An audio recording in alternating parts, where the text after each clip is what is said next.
Two best quality stocks to buy in the stock market right now. This is what this video is about. I normally talk about two undervalued stocks at the beginning of each month, but I have to be honest and I have to admit it's been extremely challenging to find any kind of good value in the market. The kind of videos and the kind of picks that I bring you guys, it's been very challenging to find that stuff and to bring it on YouTube. Everything has been going up pretty much, with the exception of energy stocks. I did say energy stocks are the best buying opportunity, but outside of energy, I'm not really seeing anything that's too exciting that I just cannot wait to build a position and be so bullish on the stock. And whenever that happens, we normally tend to have a pullback in the market. So I wouldn't be surprised if we have some kind of a pullback anytime soon. I personally have some cash on the side. If I get some kind of a fat pitch again, like CEG in August or something crazy, I'm gonna go very heavy in this investment. And I share what I do in my group if you're interested. But I have those two stocks. They're very interesting. The first one is a well-known, old school, old business model quality stock that's gonna be here for decades to come. It's been going down recently. Could offer 13 to 15% annual return, which is a double every 5 years. That's very good for such good stocks. The second one is probably the final and the last opportunity or the last investment if you're looking to bet on lower interest rates, because every single investor, every single trader pretty much was going long REITs. You could look at ADC, look at VC, look at Realty Income, look at Verizon, look at BTI. Those kind of investments have experienced massive inflows because they have a high dividend yield, and this dividend yield will look extremely attractive when interest rates come down even more, with the exception of this stock that I'm going to discuss today. It still has pretty close to a 6% dividend yield. It's also growing, good coverage, and paying down the debt. They're gonna do dividends. It's a recession-resistant company. So I hope you're gonna love them. I'm sure you will. If you do, please press the like button. Let me know what you think in the comments. The first stock I'm gonna discuss is ATD Alimentation. This is one of the best stocks of all time. It's up more than 16,154%.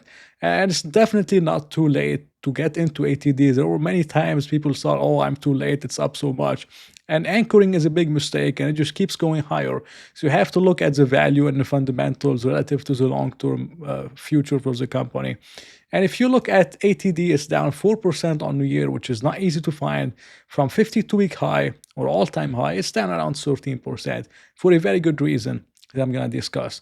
But ATD, if you don't know it, they own convenience stores, over 16,803 convenience stores, and they're very popular for their Circle K stores. So if you've seen Circle K convenience stores or any gas station, Circle K, they own the brand, over 16,803.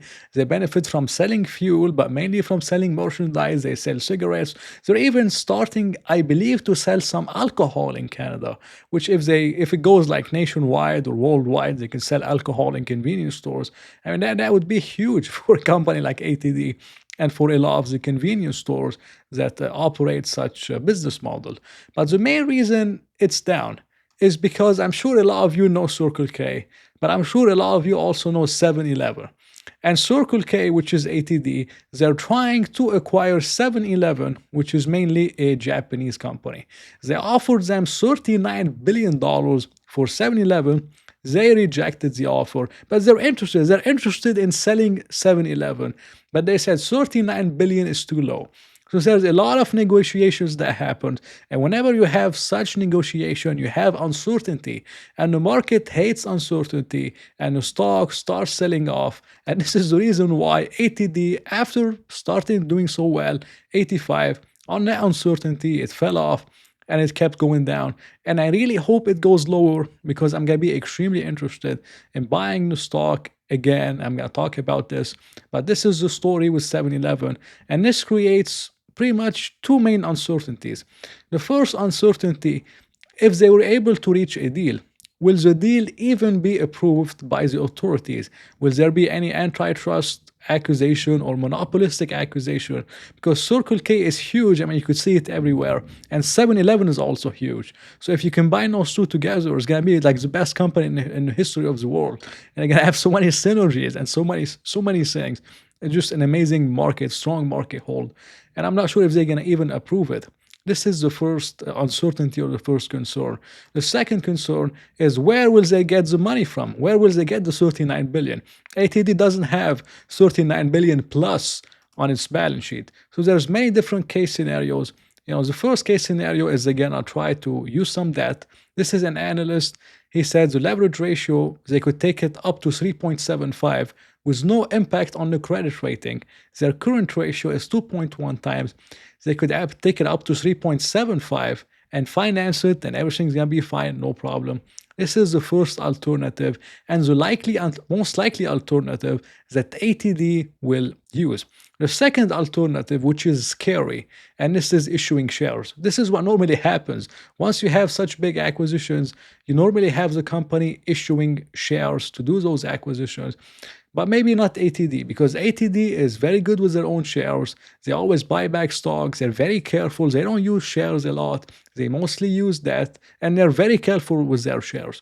So I would be surprised. But another analyst said that for them to keep their leverage somewhat lower or somewhat sustainable, they would have to raise 12 to 18 billion dollars of equity just to keep the leverage down. Now, 12 to 18 billion of equity is huge for a company that's around a 52 billion US dollar market cap, 18 billion, and that's on a 39 billion deal. Maybe the deal ends up being 45 billion.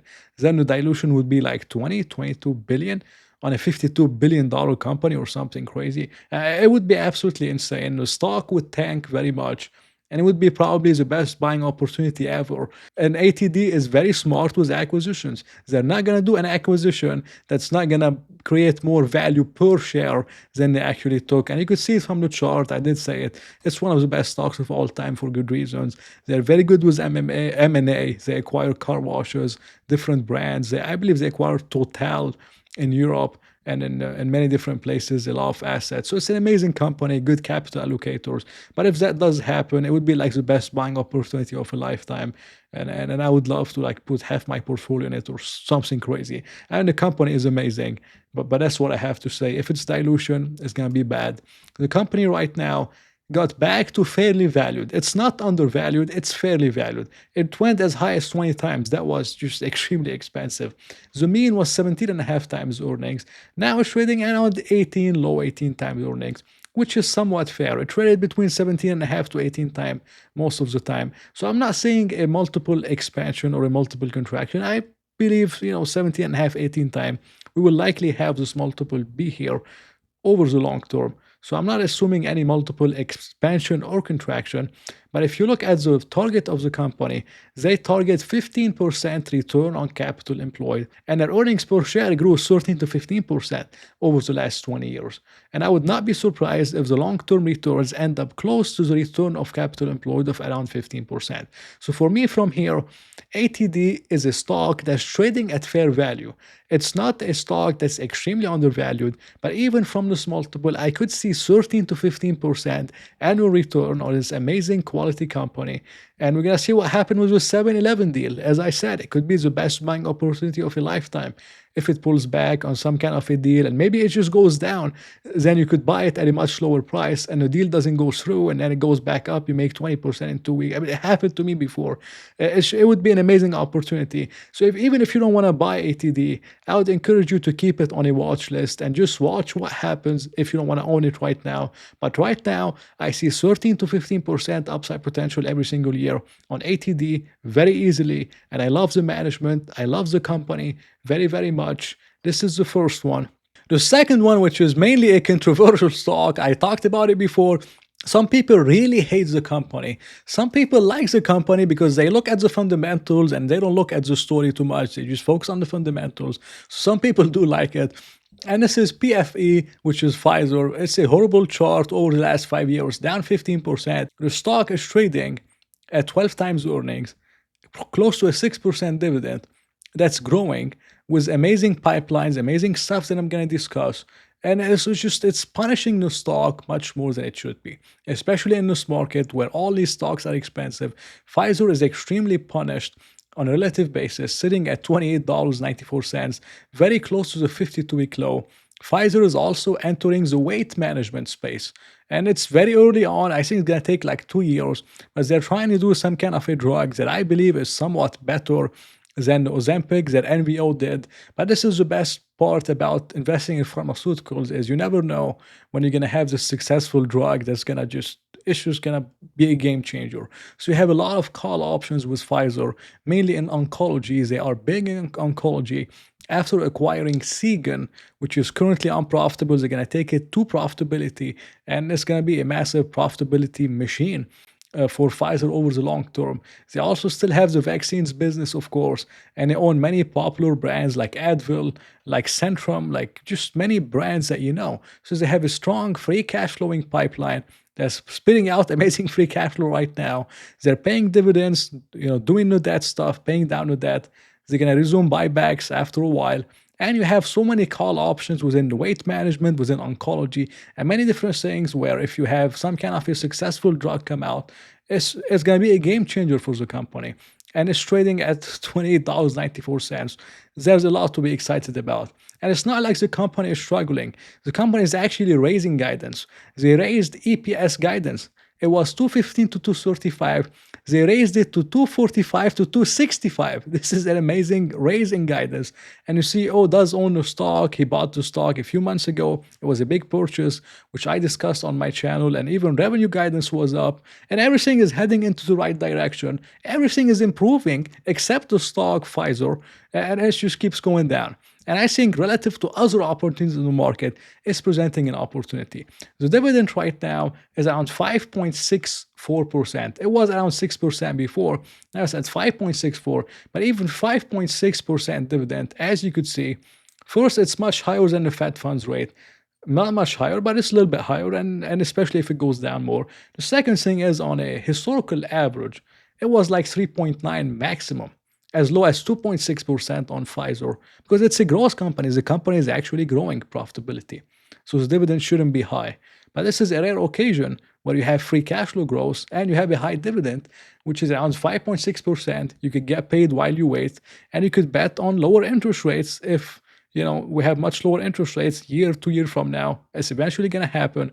This 5.6% dividend is going to look extremely attractive, and most likely investors then will start putting money in the stock, and no one's waking up to this opportunity. And this dividend is well covered.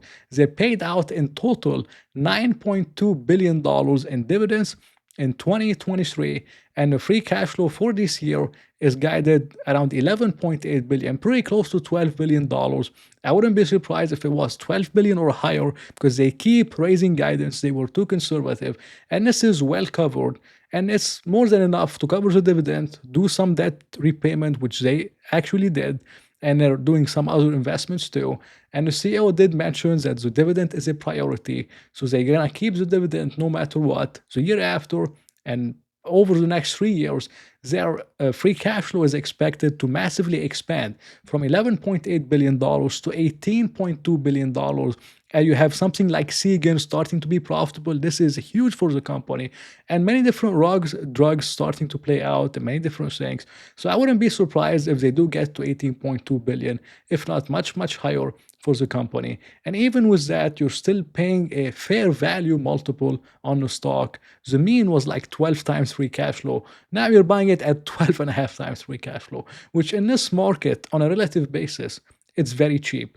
You're getting it at 12 and a half times free cash flow, which is around an 8% free cash flow yield. 8% free cash flow yield. This free cash flow is growing. You have so many call options, the dividend is safe, so many different things. And this is a recession-resistant company. If you're worried about a recession or a slower economic environment, Pfizer will do amazingly well. Pharmaceuticals do very well in this environment, yet Pfizer is going down. And in my opinion, it is presenting an opportunity. If you want to make a very quick calculation of the potential upside for Pfizer, we could take the 18.2 billion expected by 2027.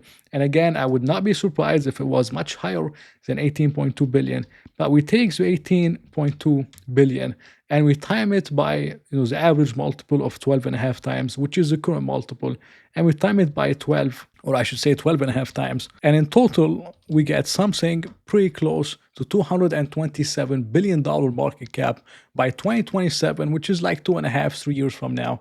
We divide it by the current market cap of $164 billion. We get around 38% on the upside over the next 2.5, 3 years. This is on the base case scenario. Worst case scenario, you're getting like an 8%, which is a free cash flow yield of 8% that's actually growing. So in total, I wouldn't be surprised. I mean, if Pfizer goes up pretty close to 50% over the next 2 to 3 years, if it's not much before than that, because I believe those numbers are conservative. And if we have lower interest rates, this multiple of 12 and a half, especially if you have some kind of a drug workout, I wouldn't be surprised if this multiple is a little bit higher. It traded as high as 22 times before. So I wouldn't be surprised if it goes to 14, 15 times free cash flow. For this kind of free cash flow growth, even 15 times free cash flow is not expensive at all. So relative to other opportunities in the market, maybe they aren't the highest quality businesses, but it's all about on relative to the valuation. And on relative to the valuation in this market with this kind of stocks, and with me not finding much opportunities, I think Pfizer and ATD are the best or the two best quality stocks to be buying in this market if we do have the pullbacks that I'm expecting, because everything is just too expensive. And maybe it stays this way. Maybe we get more expensive. But I wouldn't be surprised if we get a pullback, and I'm ready for a pullback. If we do, then I'm going to talk about some other stocks again, like Visa and Amazon, all these stocks I talked about. But for now, those are my two favorites, and it's not financial advice, just my opinion on those two stocks. Thank you for watching. I hope you enjoyed it. If you did, please press the like button and maybe consider subscribing. So I'll talk to you in another video.